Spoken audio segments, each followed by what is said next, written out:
Teman-teman sekalian, hari ini kami akan membagikan sebuah kisah nyata yang menggetarkan hati. Seperti yang kita tahu, bulan Rabiul Awal yang mulia telah tiba.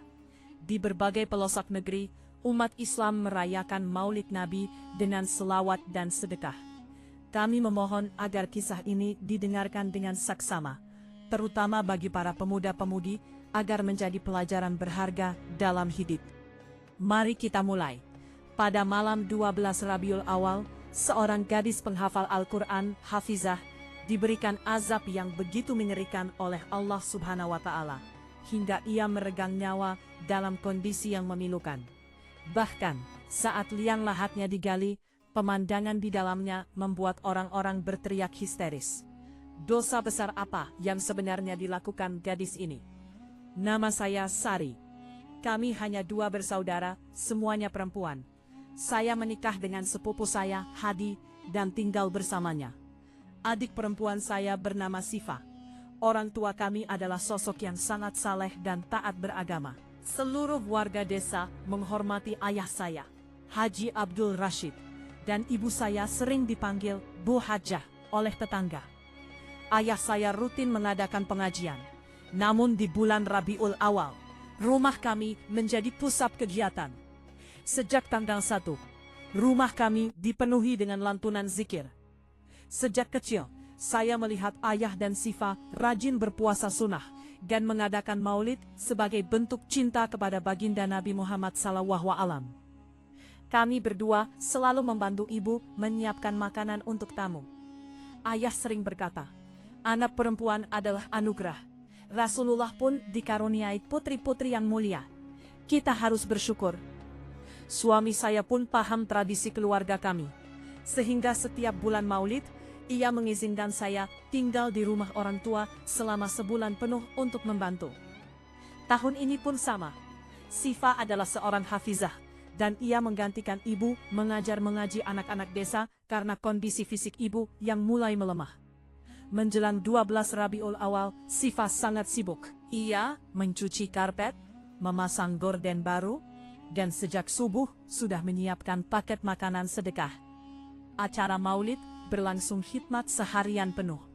Sifa melayani tamu dengan sangat baik hingga malam tiba. Setelah doa penutup, tamu-tamu pulang dan kami semua beristirahat karena kelelahan. Namun, Sifa tetap terjaga untuk membereskan rumah sendirian. Sekitar jam 3 dini hari, suara teriakan histeris Sifa memecah kesunyian. Saya berlari ke arah halaman belakang. Di sana, saya melihat pemandangan yang mengerikan. Ayah dan ibu juga sudah sampai di sana. Sifa tergeletak di tanah, tubuhnya kejang-kejang, tangannya kaku melengkung, dan mulutnya mengeluarkan busa. Dengan suara gemetar, ia hanya mampu berbisik bahwa seekor ular hitam besar telah mematuknya. Kami segera melarikannya ke rumah sakit. Namun dokter menyatakan Sifa sudah meninggal dunia 10 menit sebelum sampai. Bagaimana mungkin gadis sesaleh dia mengalami nasib seperti ini? Pagi harinya, Pak Jaka, penggali kubur desa kami, berangkat ke pemakaman setelah salat subuh. Ia merasa terhormat karena akan menggali kubur untuk seorang hafizah yang selama ini mengajar anak-anaknya mengaji. Namun, saat mulai menggali, Pak Jaka merasakan keganjilan. Tubuhnya gemetar dan tanah yang biasanya empuk terasa sangat keras. Setiap kali cangkulnya diayunkan, yang keluar justru bongkahan batu tajam, bukan tanah. Ia mencoba menggali di titik lain, namun ia justru melihat pemandangan yang membuatnya terduduk lemas dan bermandi keringat dingin. Saat itu, rombongan jenazah Sifa tiba. Keranda mayatnya diiringi oleh ratusan anak kecil, murid-murid mengajinya, yang menangis sesenggukan. Suasana sangat haru, namun ketakutan Pak Jaka tak terbendung. Saat jenazah hendak diturunkan, tiba-tiba tanah bergetar hebat. Dari dalam lubang kubur, muncul seekor ular hitam besar, berkepala dua. Ular itu langsung menyerang ke arah jenazah. Orang-orang berteriak ketakutan dan menarik kembali keranda Sifa. Tak lama kemudian, lubang itu dipenuhi kalajengking yang merayap keluar dari dinding tanah. Warga mulai berbisik-bisik, "Dia kan penghafal Al-Quran. Kenapa kuburannya menolak?" Ayah meminta Pak Jaka menggali lubang ketiga di tempat berbeda.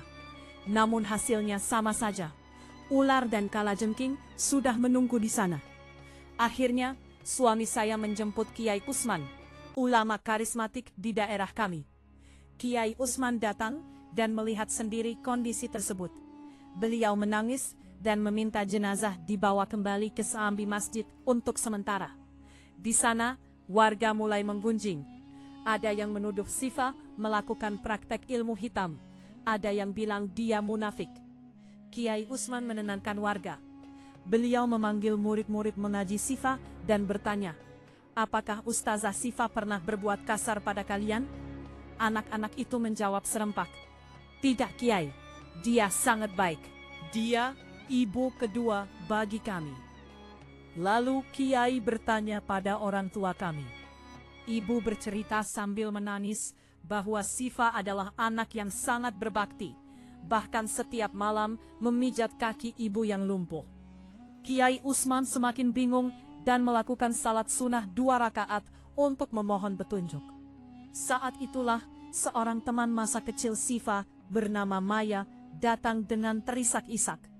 Maya mengenakan cadar dan tampak sangat ketakutan. Ia mendekati Kiai Usman dan berkata, "Kiai, saya harus bicara jujur. Saya takut azab Allah juga menimpa saya karena menyembunyikan ini."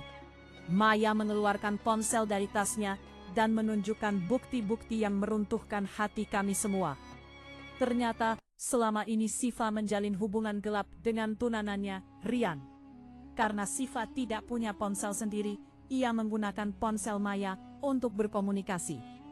Maya bercerita, setiap kali ada acara maulid di rumah ini, Sifa sengaja mengundang Rian masuk ke kamar rahasia di lantai atas saat semua orang sibuk.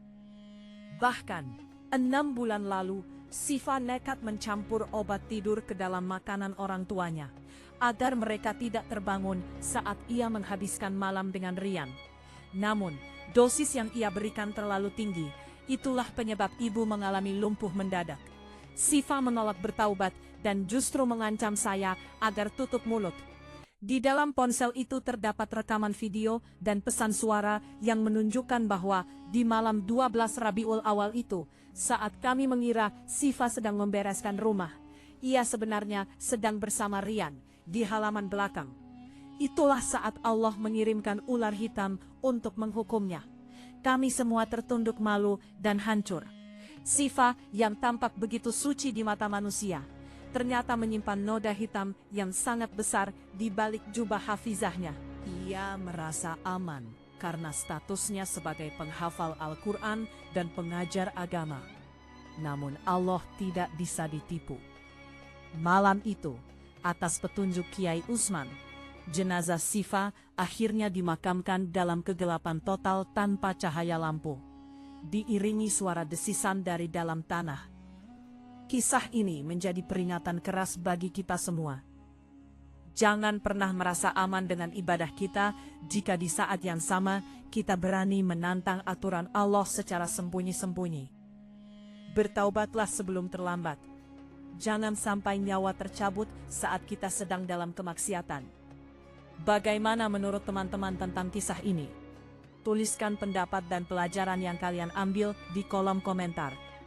Apakah Anda ingin saya membuatkan ringkasan poin-poin pelajaran moral dari kisah ini untuk dibagikan ke media sosial?